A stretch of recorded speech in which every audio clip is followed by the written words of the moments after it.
বন্ধুরা আবার একটা নতুন ভিডিও নিয়ে চলে এলুম। যা আমাদের সকালবেলা ওপরে ঘরে ওয়ার্ডিং হতে কিছুদিন আগে মন হয়েছে, এবারে কারেন্টের কাজ হতে ওয়ার্ডিং হবে।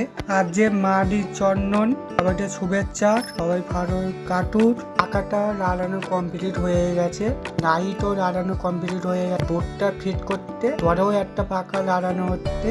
বোটের কালারটা কমেন্ট করে বলবে কত সুন্দর হয়েছে। আমার খুব সুন্দর লেগেছে বোটের কালারটা। এবার বাইরে বোর্ড লাগাতে দুটো পাকা কত সুন্দর হয়েছে আমাকে ওই কমেন্ট করে বলবে।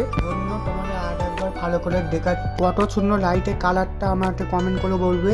সব বন্য দেখাচ্ছি, এটাই H9 বোটের কালারটা কত সুন্দর হয়েছে আমাকে কমেন্ট করে তোমরা বলবে। সিরিনটা আমি দেখাচ্ছি, 4টে সিরিনের ওপরে লাইট দেওয়া আছে, বাটি লাইট। 4টে বাটি লাগানো কমপ্লিট হয়ে গেছে, বড় বাটি লাইট দেওয়া হয়েছে। ভিডিওটা আমি এটাই শেষ করছি। ভিডিওটা ভালো লাগলে লাইক কমেন্ট শেয়ার করবে, আমাকে ফলো করে রাখবে। আমার ভিডিও তোমার কাছে আরে যায়, আরও থেকেও ছুটতে থাকো, আমার ভিডিও দেখতে থাকো।